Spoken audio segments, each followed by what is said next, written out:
Hello friend, आज हम लोग औसत का दूसरा क्लास करेंगे। इससे पहले एक क्लास कर चुके हैं जिसमें बेसिक चीज बताई गई है। आज दूसरा क्लास करेंगे और आज सिंपल टाइप का ही हर एक उस पहलू के बारे में बात करेंगे जहां से प्रश्न बनता है। चलिए स्टार्ट करते हैं प्रश्न से ही, ताकि आपको पता भी चले। क्वेश्चन नंबर फर्स्ट,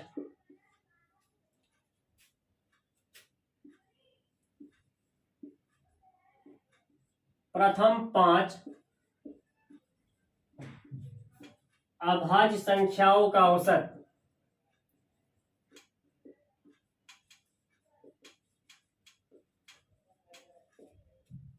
क्या होगा?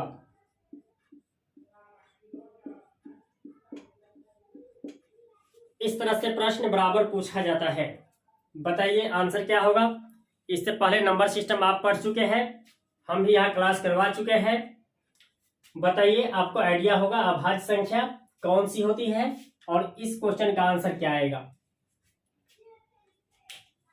प्रथम 5 अभाज्य संख्या आपको लेना है। हालांकि औसत बराबर हम लोग पिछले क्लास में जान चुके हैं। औसत बराबर संख्याओं का योग बटे कुल संख्या लिखवा चुके हैं। पिछले क्लास आप देखे होंगे, ऐसा उम्मीद है। नहीं देखे तो देख लीजिएगा। अब बात रही कि ये प्रथम 5 अभाज्य संख्या आखिर होती कौन कौन सी है। तो सबसे छोटी अभाज्य संख्या 2, उसके बाद 3, 5, 7, 11। यही तो वह 5 संख्या है जो स्टार्टिंग की 5 है। और औसत निकाले हैं तो सबको जोड़ेंगे और फिर 5 से भाग भी देना है। चलिए जोड़ते हैं। 2 3 5, 5 10, 10 7 17 और 11 28। 28 बटे 5 कितने से कटेगा? 5 25 25 हो गया। 3 बचा, दशमलव आएगा तो 30। कितना हो गया? 6। 5.6। ये तो प्रथम 5 संख्या लिए है। आजकल एग्जामिनर जो होते हैं कलाकारी कर देते हैं। इसमें भी क्वेश्चन किस तरह बना देगा? इस तरह बनाते हैं क्वेश्चन। क्वेश्चन नंबर दूसरा लिख लीजिएगा। 40 और 60 के बीच इस तरह प्रश्न पूछा जाता है आजकल। कोई दो संख्या दे देगा, दोनों के रेंज दे देगा और कह देगा कि इसके बीच अभाज्य संख्याओं का औसत क्या होगा। अभाज्य के लिए कोई फॉर्मूला नहीं होता है। आपको क्या करना है? दोनों संख्याओं के बीच की अभाज्य संख्या चूज करनी है, चुनना है। इसके बाद जोड़ना है, फिर 5 से भाग दे देना। सॉरी, 5 नहीं, जितनी संख्या रहे उससे भाग दे देंगे। तो चलिए 40 और 60 के बीच कौन कौन सी अभाज्य संख्या होगी, पहले इसको इरेज किया जाए।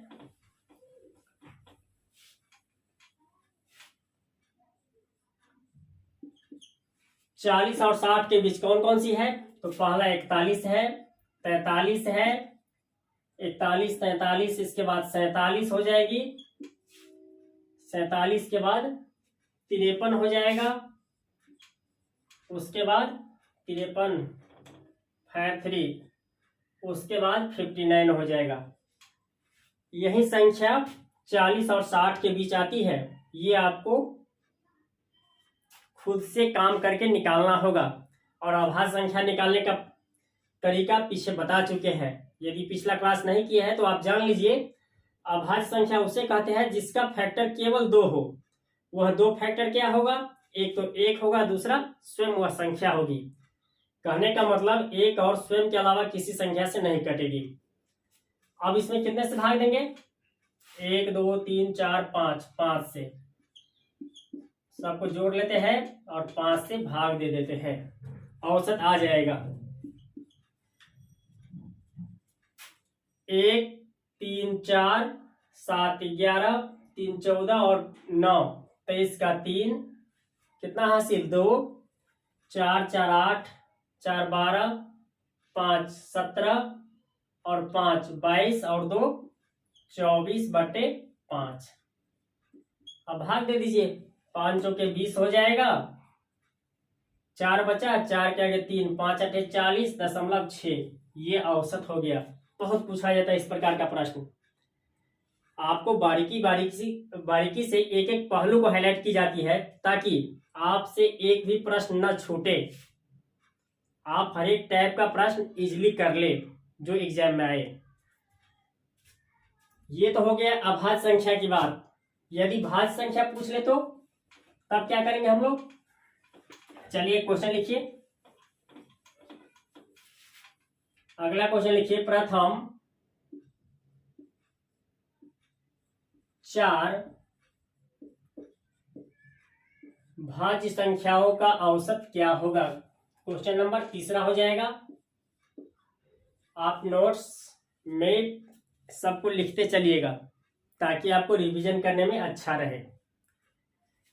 आइए, भाज्य संख्या क्या होती है? भाज्य संख्या वह संख्या जिसका गुणनखंड 2 से अधिक हो, भाज्य संख्या कहलाती है।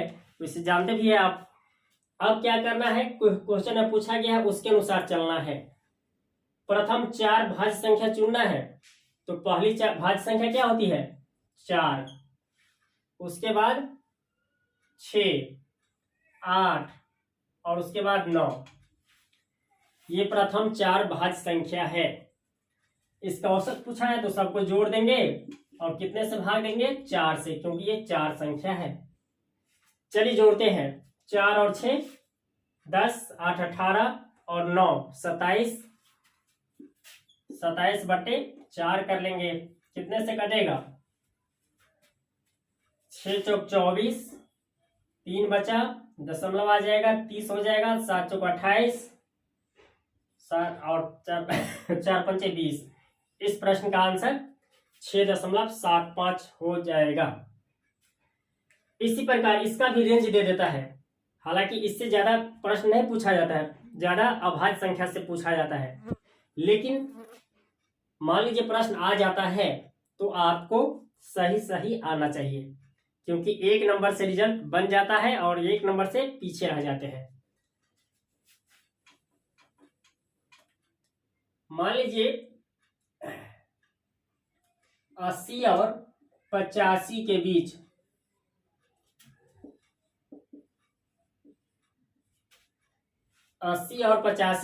भाज्य संख्याओं का औसत क्या होगा? क्या हो जाएगा इसका आंसर?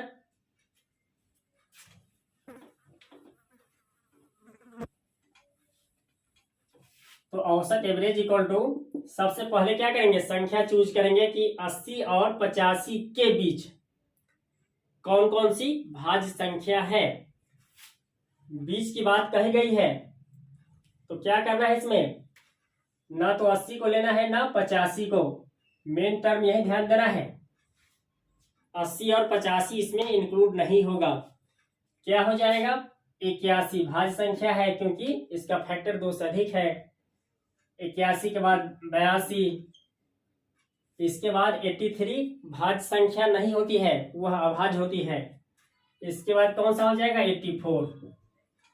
ये 3 संख्या मिली, तीनों को जोड़ देना है और कितने से भाग देना है? 3 से, क्योंकि 3 भाज्य संख्या है। चलिए देखते हैं, जोड़ते हैं हम लोग। 4 2 6 और 1 7 का 7, 8 8 8 त्रिक 24/3।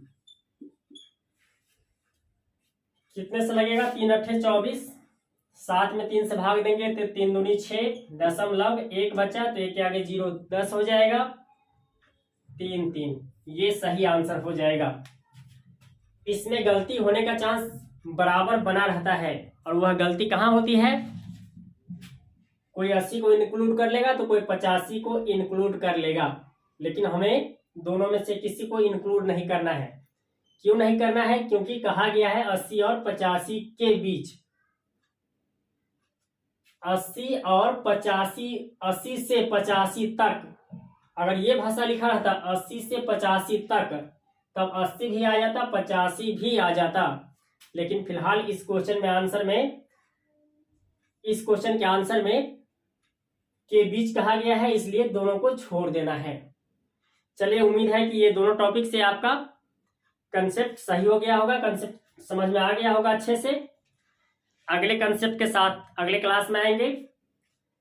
कंप्लीट मैथ पढ़ने के लिए चैनल सब्सक्राइब और बेल आइकन जरूर दबा लीजिए, क्योंकि यहाँ आपको कंप्लीट कोर्स मिलेगी, वह भी कंसेप्ट वाइज, टॉपिक वाइज। इसके बाद प्रैक्टिस सेट भी करवाएंगे। तो यदि आप पहले से सब्सक्राइब कर चुके हैं तो चैनल शेयर भी कीजिए, ताकि जल्द से जल्द डिजिटल बोर्ड आ सके। तो आज के लिए इतना ही, धन्यवाद। फिर मिलेंगे अगले क्लास में।